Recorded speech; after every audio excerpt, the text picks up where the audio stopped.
To start off, we're going to make our popcorn, and I'm just using the microwave in this 3-cup ceramic bowl, and we're going to do it in 2 batches.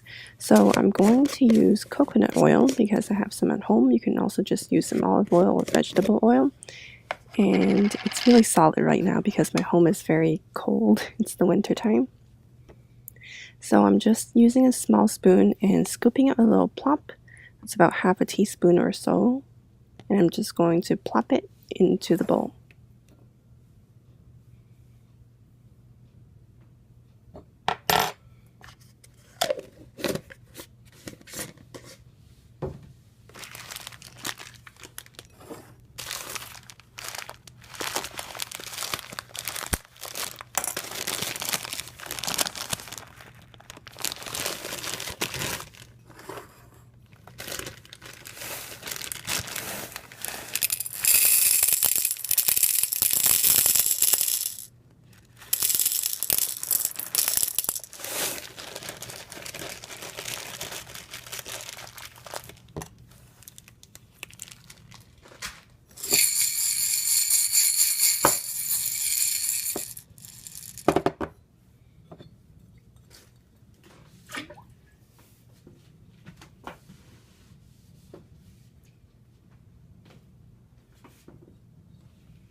So it's microwaving, and you can see that, well, you can see my tiny little tripod that I'm trying to hold, and you can see that it's popping inside against the lid, and it's been in there for about a minute, so the action is really going on right now.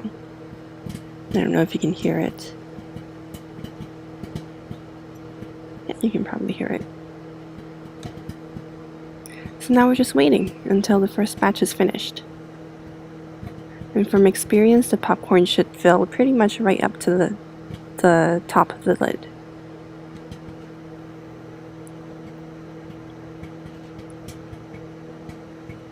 Okay, so we're almost there. And I have quite a bit of time left. But I'm going to stop it now because it's filled up.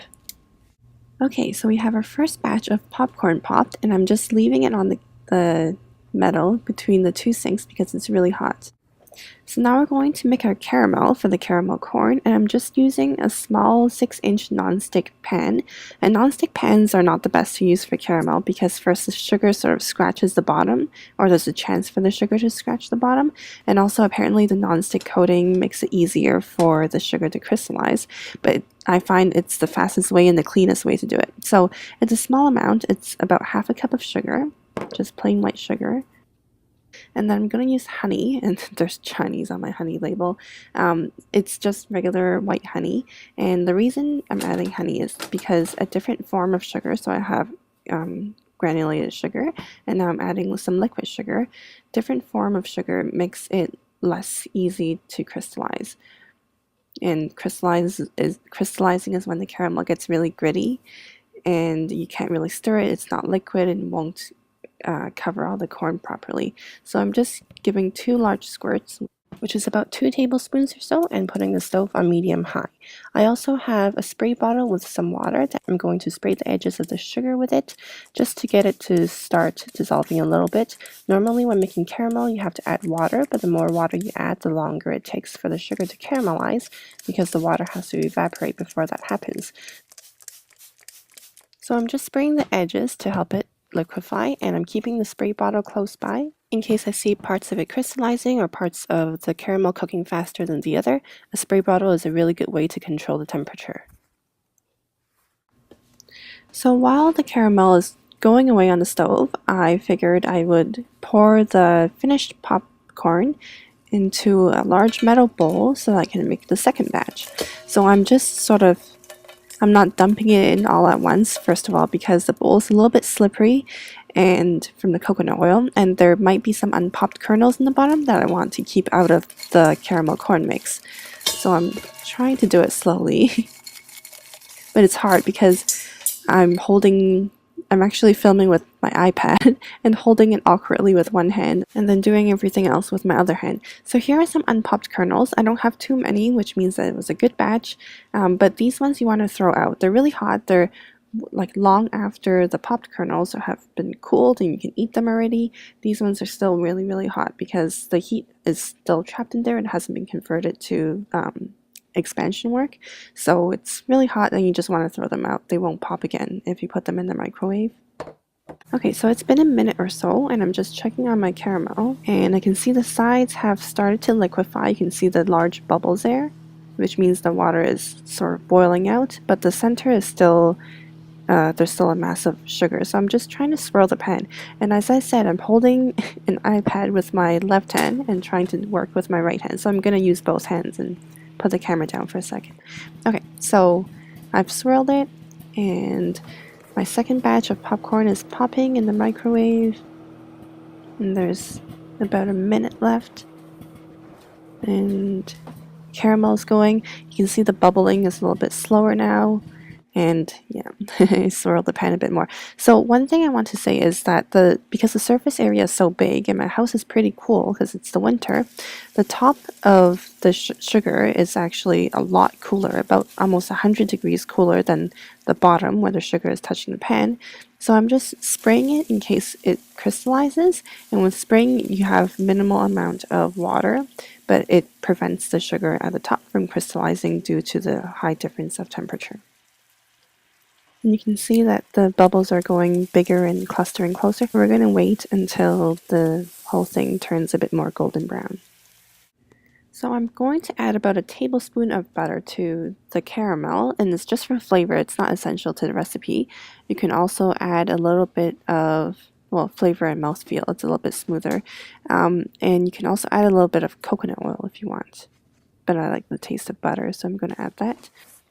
Caramel, as you can see, it's been going for about a minute or so more. You can start to see the amber color. I'm going to let it go a little bit further because I like it to have a stronger flavor. Okay, so it's been a few more minutes. Both batches of popcorn are out and in my large metal bowl. And my caramel is a nice golden brown color. I can really start to smell sugar, and I've turned the heat down a little bit so that I can control it because I'm about to add the butter. Okay, so there's my blob of butter, and the bubbling action has slowed, so the more water that evaporates, the slower the bubbling action will be. So I'm adding it in. Of course there's a bit of water inside the butter, so it's going to fizz a little bit. That's okay, and I'm going to swirl. I should probably be using two hands for this one. And once the butter hits the heat and the sugar, it mixes with the sugar, it smells really, really good. Okay, so the butter has all melted in and some of it has separated, but that's okay. We're going to mix it in a moment. And the rest of the butter that was stuck on the parchment paper that I had it on, I just rubbed it on my wooden spatula so that the caramel won't stick. And the other one is silicone, so that's okay. Okay, so the bubbling is really slow, which means most of the water, probably about 99% of the water, is evaporated, and we're almost ready to pour it on the popcorn. So I'm going to turn off the heat, and this is definitely a two-hand job because the moment you pour it in, you want to stir it right away so it doesn't solidify into a clump. So I'm going to put the iPad down and concentrate. So I've mixed the caramel and the corn, and you can see everything is nicely coated. You could probably make more caramel if you like, but I like it just light. And there's no skill in doing this. You just toss everything together as best you can. So if you have heat-proof gloves or heat-proof hands, you can sort of squish them into round balls. I got through 3 before the caramel started to set. So the other way, the better way to serve this is just in plastic cups like these ones. It's really nice and festive, and you can also wrap them up. So I've just put them in clear plastic bags, and you can tie the top with a red ribbon or a gold ribbon, or just use washi tape like me. And the blue color probably isn't the best for Chinese New Year, but the red one is. So these have the festive element, the gold element from the caramel, and the sweet element also from the caramel. So I think these make great stacks for Chinese New Year. And I thank you all for watching. I hope you try it, and I wish you a happy Chinese New Year.